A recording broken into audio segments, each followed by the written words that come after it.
Imagine if you walked into your office, sat down at your desk, and then you realized all your valuable computer files are gone. Everything's gone. The documents that you keep there, the contracts, the contacts, the invoices, all wiped out. Well, you got computer viruses, you got crashes, accidental deletions, and that could really be true if you're not backing up your business files regularly. And that's why you need Carbonite Online Backup. It's just like the protection they provide for personal computer files. Carbonite can now take care of backing up your business computer files automatically and continually, no matter how many computers your business has or where they happen to be located. You will always have the peace of mind that Carbonite is keeping your files safe. Then when something happens to your computers, you restore your backed up files. And Carbonite is affordable. It's super easy to set up. It practically self-installs. Now, I've used Carbonite for years. It works. I've backed up my files. They've retrieved my files. And I want you to have that same peace of mind. Get Carbonite for your business and your home computers today. Go to Carbonite.com, type in my offer code RHOADS. There is a free trial there, no credit card information required, and 2 free bonus months with your subscription if you use my offer code RHOADS. Go to Carbonite.com and enter the offer code RHOADS. Dean in L.A. Randy, good afternoon. Hello. One more day of this. I know. I feel a little better. Skipped the Rolaids this morning, but that's progress. Every time I hear the GOP mention that we need to cut spending, it just totally riles me because if you look back at the grand bargain last time, they absolutely refused to cut spending of the kind that was like corporate subsidies or tax loopholes that amounts to close to $100 billion a year. They only want to cut social programs. Well, that's true, and you can see who are they not doing it? Well, you can see who they went after. They didn't go after themselves. They went after their staff members. I know, it's amazing. It's the little people that always have to pay for their largesse. I mean, the reason why we have this kind of a debt is because, remember, when they passed all this war spending, they did it off budget. Remember that? Correct. Okay, everything was an emergency supplemental off budget. Well, when Obama became president, he put everything on budget. And they don't want that to be known. This is their spending, okay? This is the TARP bailout. These are the wars. This is the Medicare Part D. I mean, the president has only spent, maybe $787 billion on a stimulus package that gave tax cuts on payroll taxes to people who work, who gave, an earned income tax credit expansion. I mean, that's pretty much all that the president has done. The only revenues that they've ever allowed to be raised was going back to the Clinton levels on people over $450,000. Now, that little thing got us $600 billion into the Treasury. So the president has already cut the deficit by getting some revenues in there. And these freaks won't raise revenues. In fact, when Boehner had to get that little piece of legislation through the House, he didn't use the Hastert rule. That passed with, no Republican votes. That's true, yeah. Well, right. I hear that meme always repeated by my conservative friends that it's because we're borrowing on credit cards. We should just stop spending. And I'm like, guys, you can't just say we have spending. It's their First of all, we can't spend anymore. First of all, it's their spending. I know. Second of all, every economist agrees that there is a way to actually bring down the debt, which we all agree we want to do, in a fair and balanced way that won't disrupt the recession, won't disrupt the recovery, won't throw us back into recession. And they all said across-the-board cuts are stupid. They're not able to be managed. It hurts the American people. It hurts the recovery. And that's their goal. Did you hear this morning, actually, Mitch McConnell said, never since the Korean War have we had 2 straight years of this rate of cuts in spending. I thought, wow. He's actually acknowledging that Obama's actually done a lot to cut spending. In a really unfortunate way. I don't think that the sequester was a brilliant way to do it. It was the worst way you could possibly do it. It was the worst way. And that's why the recovery's been so sluggish. But, these people that pretend that, they are, I don't know, up on world, global economics, they never defer to the global economists. They only say, we know better. Right. They keep telling you, we know better, we know better. And every time they get their way, two things happen. The debt increases, and we do worse. The rich get richer, and we do less well. This is really the goal. The goal is to destroy the backbone of this country, which is the American middle class, and transfer all the wealth to the top aristocracy, the top elites in their party, the Koch brothers and the hedge fund managers and the Freedom Works crowd and all these people, yes, at the expense of the American people. And you can see it when they went after their own staffers. Yeah, no, I think the underlying effort is they actually want to keep the economy looking as bad as they can. Of course. So they continue to blame of course Democrats for it, and hopefully then win over more conservative votes in the next election. Right. It's all about that for them. And, I mean, they've admitted as much. They have said to you that, oh, well, the reason why we can't do it is because we'll get a primary challenger. Well, how freaking patriotic. And what is the deal about this job of congressman? Why is that like $174,000 a year? And they will literally tank the global economy to keep that job? I thought they were like supposed to be, small businessmen that had, a good thing going back at home, right? So why don't they just go back home and concentrate on building their business? I thought they came here to create an environment where they could do that, where they could go back home and they could grow their business. Demand would have been increased. And, and let me tell you something about Obamacare on a completely economic level. Obamacare is going to increase demand in our economy because people are saving lots of money on their health insurance. Some people are saving $150 a month. Other people are saving $5,000 a month. Some people are saving $13,000 a year. Some people are saving $200 a month. That's extra money that goes into people's pockets. That's money that goes into the economy almost immediately. And they know that Obamacare is a boon for the economy, and they don't want this economy to pick up. They want to run on a crappy economy, point to the Democrats, and say, they did this to you. I'm not kidding. And that's why, they put up such a... Look, this disruption has already cost us about a half a percentage point or more of GDP this year. This shutdown did not come without cost, okay? And people that study these things have put out their studies saying already this is going to damper our GDP this year. Already this has cost us about 1 million new hires because businesses don't know what the hell is going on. It's 900,000 new jobs that have already been sacrificed to these Republican whims for something that they don't even know what they want in exchange. I mean, they were all out in full force last night. All of them. The whole Tea Party, rebellion. They were all on TV shows last night. This Huel Scamp dude, he stopped by on CNN with Erin Burnett. So you're saying you'll vote for a bill that extends the debt ceiling for a few weeks, but not for a couple months? If that's really all it came down to? In exchange for some significant changes and reductions in spending. And the CR debate is about Obamacare. It is a huge hole in our spending. It's going to create massive deficits, about $50 billion more dollars of spending in the next year alone, $800 billion over the next decade, and you can't balance a budget, Mr. President, unless you deal with your brand new entitlement that is unfunded. Well, I mean, of course, there are people who say it would cut spending, and I know, look, that people are passionate about this, but the jury... with that. I'm not going to let that pass. The CBO disagrees with that. The only way it would cut spending is if you would raid Medicare.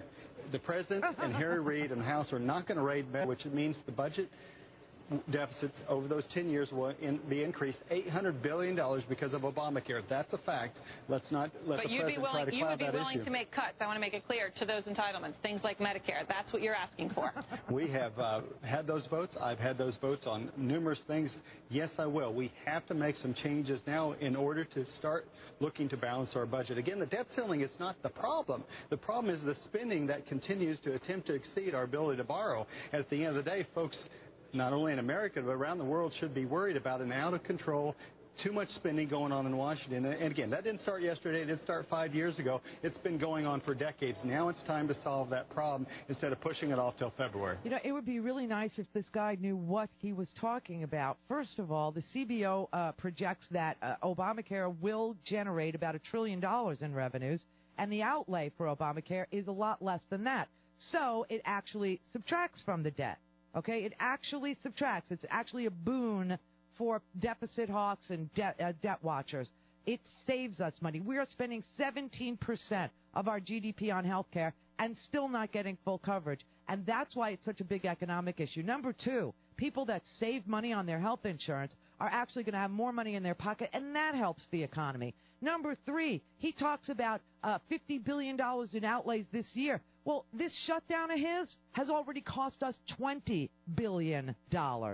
So it would be nice if this guy knew anything about what he's talking about, but unfortunately he does not. And they don't care if they don't know what they're talking about. I mean, Steve King, they just sat there and lied their asses off. Sean Hannity and Steve King. One of the things that was brought up that I was surprised to hear was if we get to this October 17th date, there was a real fear in the room that the president would order that he would not pay the interest and not service our debt and bring about a willful default. Oh, my God. This is backwards world. I mean, I don't even know how you do this except to just keep on showing you that it's a complete opposite world. They are trying to default the United States. They will vote eventually. And trust me, Steve King is going to vote no, and Huelskamp is going to vote no to raise the debt ceiling. And, you know, all these, freaks on the Marsha Blackburns, they're going to vote no to raise the debt ceiling. So they're going to choose a position that would willfully default the United States. And here they are sitting on the TV show in Fox News bubble saying that the president is going to default willfully. And then they go on to say he should be impeached. One of the things that was brought up that I was surprised to hear was if we get to this October 17th date, there was a real fear in the room that the president would order that he would not pay the interest and not service our debt and bring about a willful default. And that shocked me that people actually thought the president might do that. What people? If the president were to do that, that's a constitutional obligation that we have to pay our debts and obligations. That is a good point. And Congressman Smith, you know, we take in $220 billion a month. I don't like the fact that the media and some people on your side of the aisle have been scaring the American people, saying we're not going to pay our debts and obligations. That is mathematically impossible.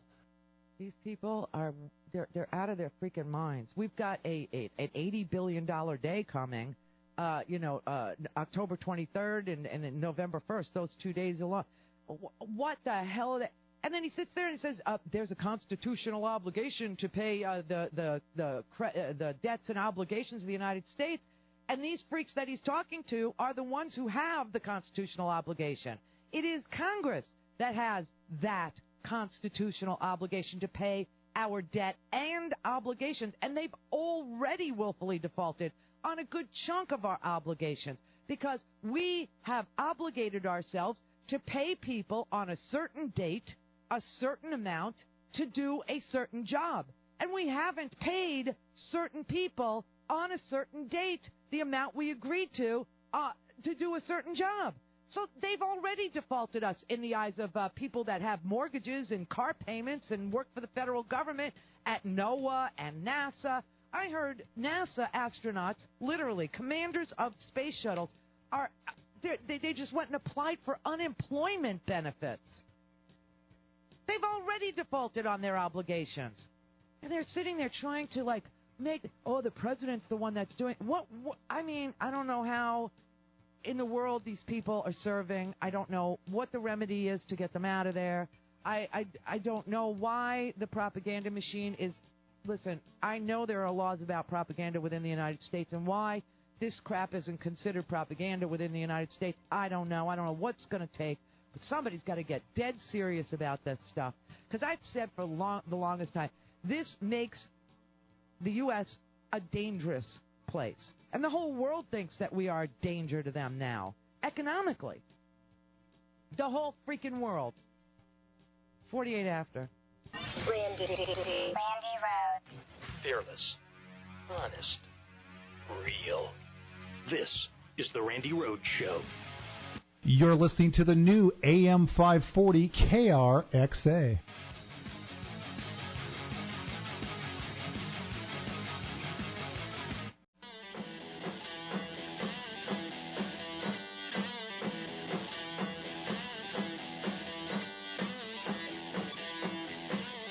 Tell us what you're thinking. Call 866-87-RANDY. That's 1-866-877-2634. This deadline is artificial. You know it. I know it. We're taking in $220 a month. We're talking about 10, 20, 30, depending on what time the debt payment is. It's a small portion of what we take in. If I might, Sean. First of all, I disagree with you very strongly. It depends on what you mean by debts and obligations. If you're talking about the interest that we owe on the debts, yes, certainly we can cover that. But the federal government has a lot of bills: Social Security, veterans, pay. And what we know about the debt ceiling is once you don't borrow that money, we will not be paying some bill that we have incurred. Now, we may go ahead and pay all the people who have lent us money their interest, but maybe we won't be able to pay workers. Maybe we won't be able to pay contractors. We will not be able to pay the bills that we have incurred. It's like saying because I've covered the mortgage. You're taking in $220 billion a month. That would fund Social Security, Medicare, our military.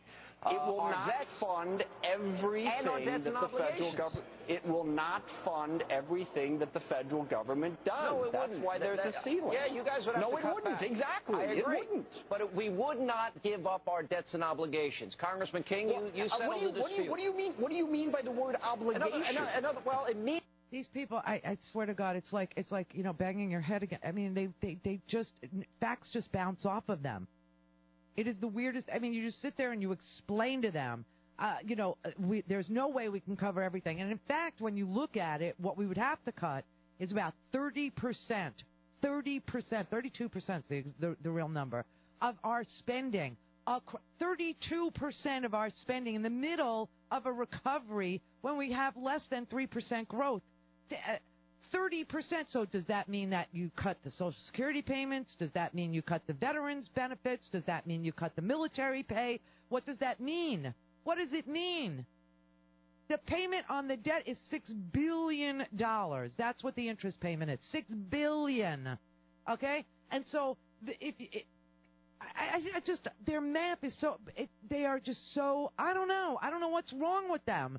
And you have congressmen standing there going, you're making this up.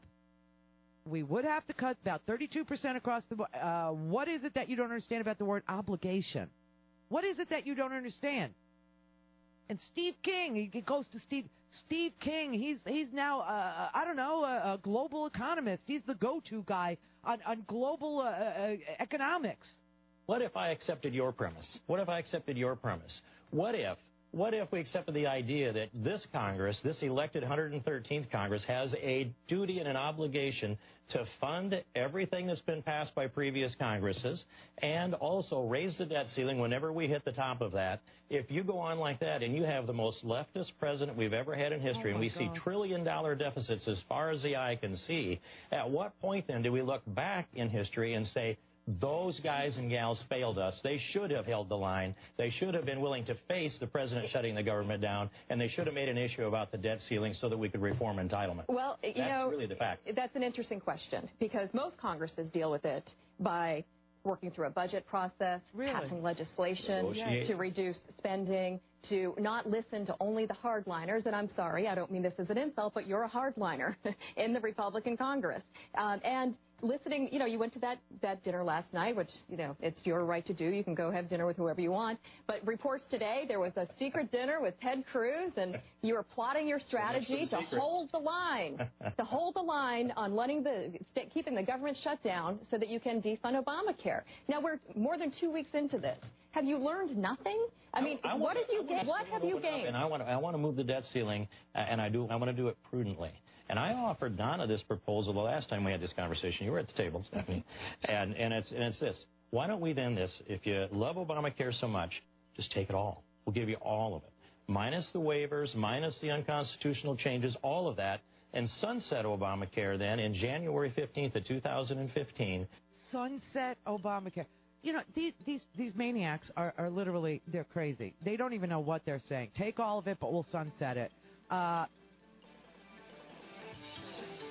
You know, we have to hold the line somewhere. Well, why didn't you have conferees go to a budget committee? Why didn't you introduce any legislation over the last 3 years? How come you haven't done entitlement reform? You've never come up with a bill. You've never suggested means testing for Social Security. You haven't done anything. Now all of a sudden you're the people. You're the great. Wow. I don't know how you talk to them. This is the Randy Rhoads Show on the Premier Radio Networks.